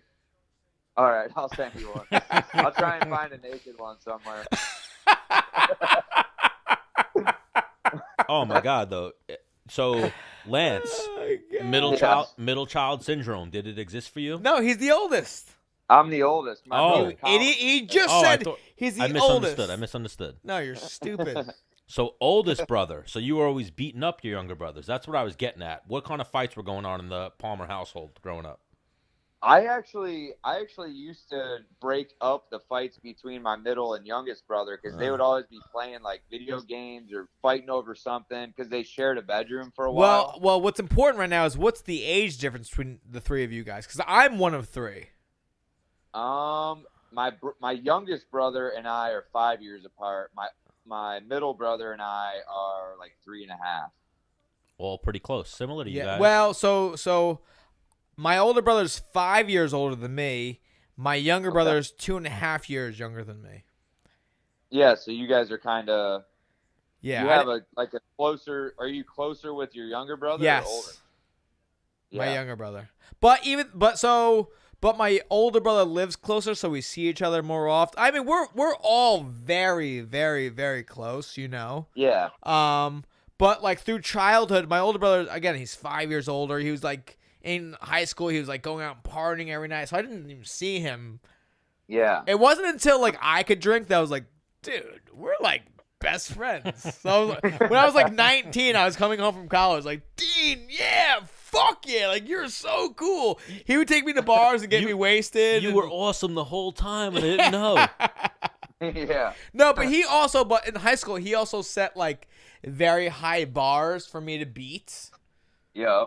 You know, so he had like the school record for the mile, and I beat that, and like, you know, he did like he benched this much. He was pretty strong, and I would beat. You know, he was better than average, and I would try to smoke him. You know. Yeah. But even to this day, he thinks he could beat me up in a fight. Oh, he does. He said it to me before. Awesome. He's like, I might kick you in the feet, but if you fucking take that, if you use that pussy wrestling shit. That's the best when people fucking hate wrestling because they don't know. Because he played basketball and I wrestled. He's like, dude, I don't know how you do it. If I lost to a guy, I think I would just drill him in the face. He's like, I don't know how you sit there and let that other guy get his hand raised. I'm like, well, sportsmanship. Just get better. Like, I'll get better later and beat him later. Yeah. You fucking drug addict? No, I'm kidding. No. Dean's a good dude. Love Dean. He smoked pot. Oh, my God. Lance, what's your stance on marijuana? It depends. I mean, I guess it depends I mean, for me, I don't really smoke much. I'm more of a CBD guy. Okay. Just because I'm not a person who likes I mean, don't get me wrong. Like, I've tried like psychedelics and shit like that because I want to know what it's like. But I'm not too into the feeling of being high because I can't accomplish anything when I'm high. So, I mean, for me, I'm not a fan of it as much, but I don't really care if other people do it. But there's kind of a correlation to a certain extent that, like, you can tell when somebody's high because they're just, like, not functioning at the highest level they could. So right now, Stan cannot build you a house. What do you mean? Hang on. Hear me. Nice and easy, Stan. If you get Stan high, he will build you an amazing house. Yes, Stan could build you a house right now. But if you got Stan high, he's so much better when he's high. Yeah. Oh my God. So some people are like that. Yeah. Even Lance, something crazy I got into because of just injuries and just stupid shit and just being a pothead. I used to smoke and go spar. I used to smoke and go to pro class. I used to do rounds with Bermudez. High as fuck. I didn't know that. Well, I mean, you've told me, in time. I mean, I'm the complete opposite, dude. I can't function. Like, if I smoke, I just want to go eat food and fucking watch a movie, watch Family Guy or some shit. Yeah. Do you have a CBD sponsor, Lance? I do not, but I'm a fan of CBD. I take CBD. We're gonna send you some Terp House. One of our sponsors, Terp House, has some really good CBD drops. We're gonna send you one of those. Yeah, that'd be awesome. But then also, like, everyone's cannabinoid system reacts differently. So I used to smoke, and it used to take away my pain. Like, when I wake up in the morning, I'm a rusty gate. So I would wake up about to go train with Bermudez. Extremely rusty gate. I'm a rusty gate. I've fucking been doing this shit since I was a little kid. It fucked my body up. Now you're a pussy. Maybe I'm a pussy, but still, I need that little bit of CBD, that little THC, and then I think I can compete with the best in the world. Yeah. You know how it is. I had a bunch of old teammates at Alpha Male, and there were some of them that competed or trained better when they were high, or they were. Who, Feely? I was gonna say it was one of them. Andre Feely. Feely? Feely's not one of those guys. I'm just honestly. kidding. I'm just joshing. You'd think he was, but he's just an outcast and underdog, dude. I actually want to, like, make amends with him. Why? You guys don't have a good relationship? Well, so way back in the day on Twitter, I think some guy tweeted, like, "Oh man, it sucks all three of you guys." It was like me, Feely, and somebody else. It sucks all three of you guys are in the same weight class because, like, I want you guys to all be champions. And he tweeted back, like, "I'll be champion. Like, fuck those guys." And I was like, no.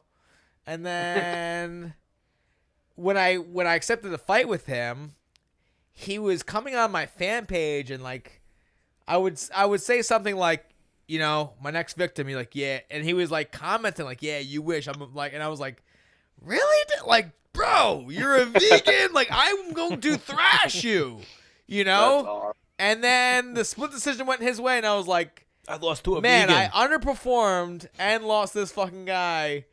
Fuck. So that left a bad taste in my mouth, So, like, all these things. And then I was drunk one night, and Urijah Faber, like, reposted one of his, like, raps or some shit like that.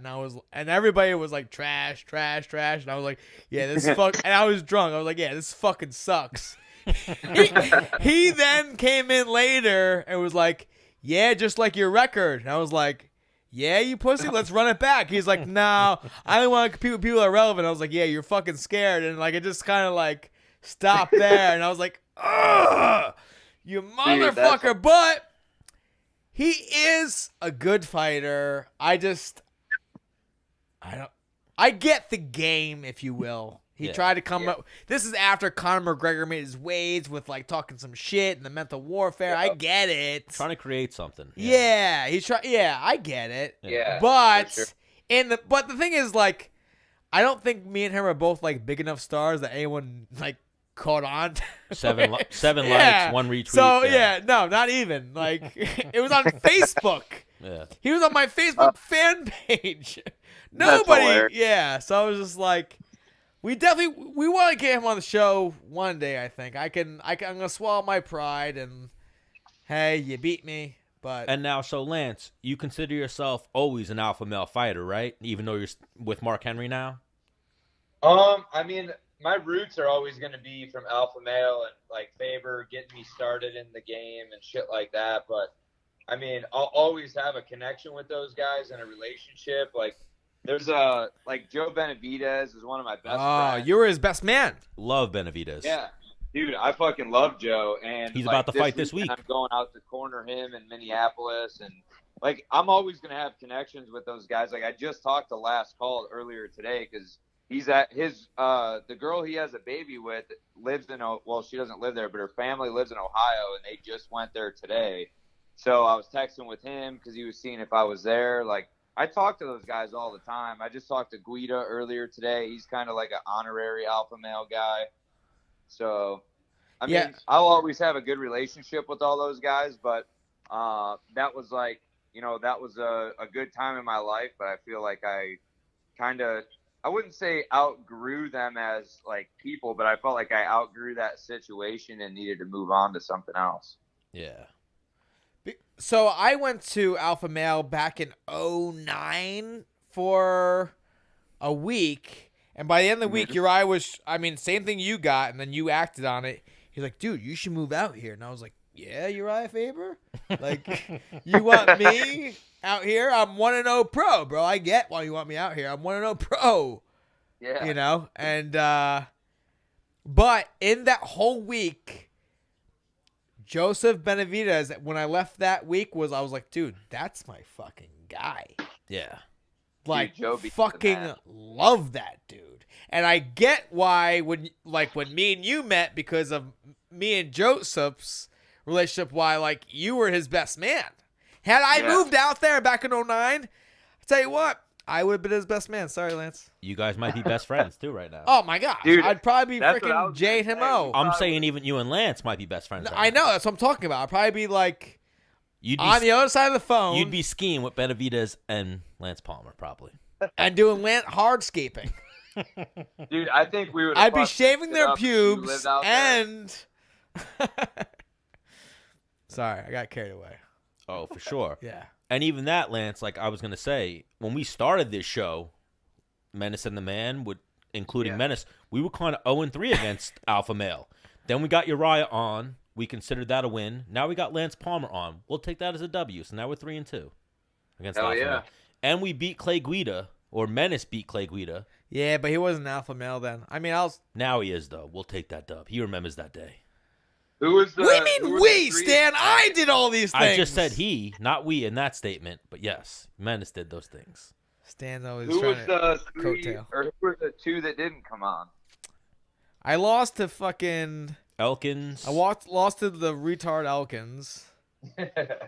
And then I lost to the vegan. You lost to Feely. And then I lost to his skin and bones, Rick Glenn. Yeah. Then shit. After losing... What? When did you fight Glenn? In July of last year. I took him down 6 times. And he outstruck me by 6 strikes. And I lost the fight. Damn. I fought Glenn in 2014, I think it was, in World Series of Fighting. He's tough, though. He's tough, but he's just trying to keep you, like, at bay and long. He's not actually trying to throw down. Tough as fuck, Rick Glenn. Yeah. Almost, you can say, like, Rick Glenn is almost the gatekeeper, if you will, at 145 type of guy. Glenn I disagree. Takes fucking punches, dude. No, he's tough. He's like a zombie I know, type. I punched him. Yeah. He's a zombie type. Very long. Very tough. Dude, I got on his neck. That was the only way I was able to stop him because on the feet, I hit him with the kitchen sink and he didn't want to go down. So I just took him down and had to try and get a choke on him. So, Lance, who's your next fight against? You know the name of your opponent? His name, I don't know his full name. He's Brazilian. His name's Luis Rafael. I know he had a knockout in the first round at the last PFL for our first fight of the season. He seems like he's pretty tough, but some of his wins are against guys with like 0 records and stuff like that. So it's kind of his record's kind of padded, but I know his skill set is still decent. Word. Oh, I got a lot of faith in Lance Palmer shutting him down. James. What is it? July 25th? Yeah, in Atlantic City. All right, this will be a good one. And what is this on a Thursday night still, right? Yeah, I think they're doing Thursday all the way through until the playoffs, and then the playoffs will probably be on a Friday, I'm guessing. Oh, Friday would be great. Thursday's a tough one for Menace to make now. He just started a new job, so. Yep. Oh yeah, I want to hear what the job is because I don't know if you talked about it yet. I did on this episode, but I'm a lineman for the company's called PSEG. So working the electric lines. What'd you say, Lance? I thought you were gonna say you're a lineman for the Giants. Hang on, I told somebody I was a lineman. They're like, offense or defense? I'm like, do you really think I am big enough to be a lineman? You fucking. That's fucking hilarious. Yeah. He put in both applications. Only PSCG accepted him. Yeah. The Giants were like, "We're good. We're good." Little they know they're really missing out. I'm pretty funny. How do you feel about it? Are you excited to be? Are you excited to be back in the working world or what? Yeah, I like it. I like it. That's awesome. I like it. So even Lance, a little bit of advice you can give to Menace. He retired from the fighting world, but now he's getting back into the working world. You're in the working world hardcore with your landscaping company and doing shit like that. So give Menace a little piece of advice to keep it going. I don't really have any advice as far as, the only thing I would suggest is if you have any extra like liquid funds, if they're not in some sort of like money market account or real estate or something like that, like those are the two biggest things you can make money with your money without actually working to add extra income. But that shit's, you have to keep an eye on all that stuff, and it's a long game. Like the real estate thing, like I have some of my money in I'm basically a lender for one of my buddy's companies right now where they do flips, and you get a certain percentage for, say it's a 6-month flip. I give them like 200,000 or whatever the number is. It could be different every time. And it's 7% back or 8% back. So you're making like $1,500 a month on your money, and then you get your principal back at the end of the 6 or 8 months. And then you have all that money you made monthly, and you just keep doing that for all these flips. Like real estate is going crazy right now. So that's kind of what I'm doing to make passive income on top of the landscaping and the fight game right now. Menace is right now trying to flex his quads in the camera. Yeah, I want Stan's mom to see him. Bro, the way hopefully she's watching. Flex him again. The way we were talking about, like, Lance, you didn't know what to say about your mom if she was hot. My mom's hot. All my friends since I've been growing up have been trying to get at my mom. Yeah, but smash those cheeks. Oh, you would try. Awesome. We've already talked about it. I'm gonna Google myself and show your mom. How did you handle the situation growing up? I've been training in boxing since I was 7, jiu-jitsu since I was 13, so I would have fucked up all my friends that tried to fuck my mom or tried any shit. But would they ever fuck with you and be like, dude, your mom's fucking hot or something like that? No, they did a little bit, but then I was able to quickly shut it down by I would fuck you up if you said that shit. But if Lance Palmer or Dennis Bermudez were trying to fuck my mom, I'd be like, Mom, this is Lance Palmer. This is Dennis Bermudez. They both want to meet you.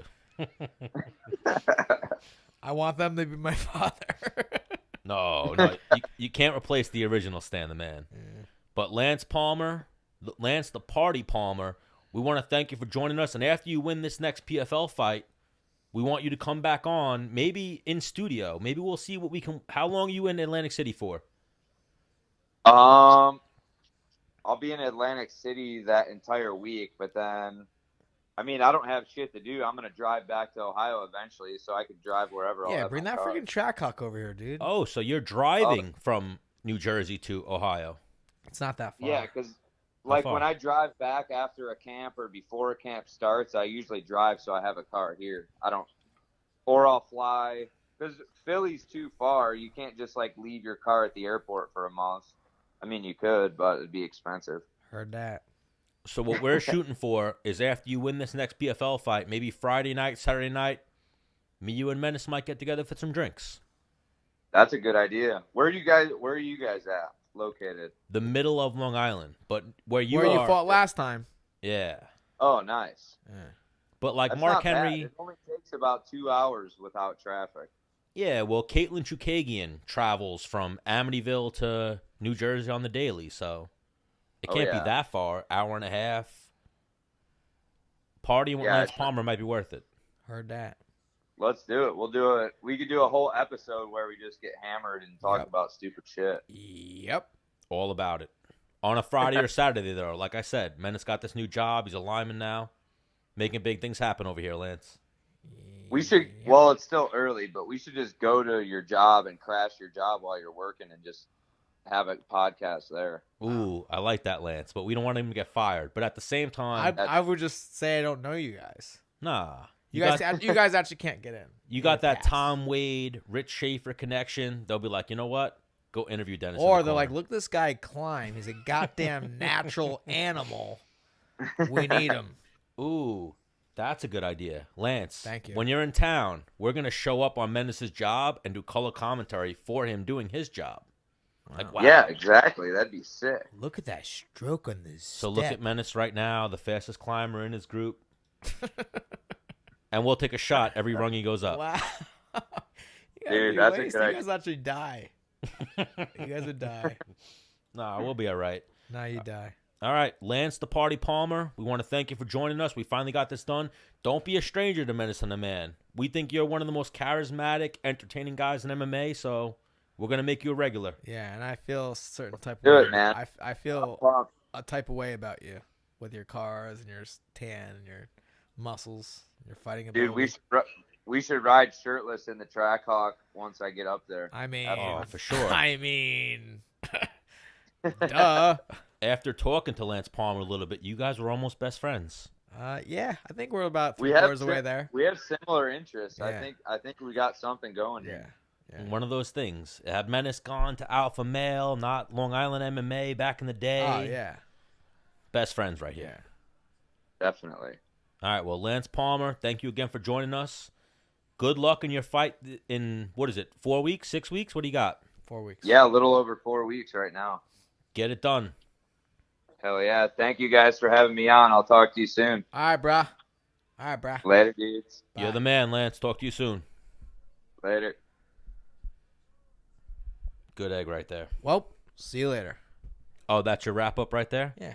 All right, well, we were trying to watch the Contender Series a little bit. We don't really care about that. Menace don't give a fuck. Sorry who dropped you. And what didn't we talk about? I think we nailed it all. I gotta go buy jeans for tomorrow. Since my God, I forgot about the shopping spree we're about to go on. All my jeans. I bought 2 pairs of jeans, and they're completely soaked all the way through. These weren't jeans you already had. You bought these jeans. Yeah, because I wear skinny jeans. I can't wear skinny jeans to fucking. So you're buying some baggy. I've been talking to you about that. I don't wear skinny jeans at all, but you're buying baggy pants for work. Not baggy, but like Baggy-er. fucking work pants. Okay. So one thing before we get out of here, you saw Colby Covington is going to fight Robbie Lawler. Yes, I did see that. Crazy. I think Robbie Lawler is going to kill him. We're going to get Colby on the show soon. I've been talking to his manager. They've trained together many times. Yeah, I don't care. But from what I've heard is Colby fucked Robbie up in the training room. Yeah, it's only one side of the story, but yeah, we'll see. I'll hit up Robbie. So everybody, hope you're enjoying the Contender Series. Who dropped you? Hit me up in the DMs, and we'll get you some product. G Fuel. Lance Palmer. We're going to send Lance Palmer some Terp House. We've got to thank our sponsors, Home Interiors by Anthony Giaramita, the law offices of Michael Postiglione, J. Romeo Realtor, Island Covet and Patchogue, opened by our friend Ryan LaFleur, Movement BJJ by our friend Brian Michelino, as well as G Fuel. We're in G Fuel Studios. For sure. And before we leave, let's give a congratulations to our boy Hugh McKenna. I'm wearing his shirt on getting his black belt. Love me some Hugh McKenna. And let's wrap it up, Menace. Well, see you later.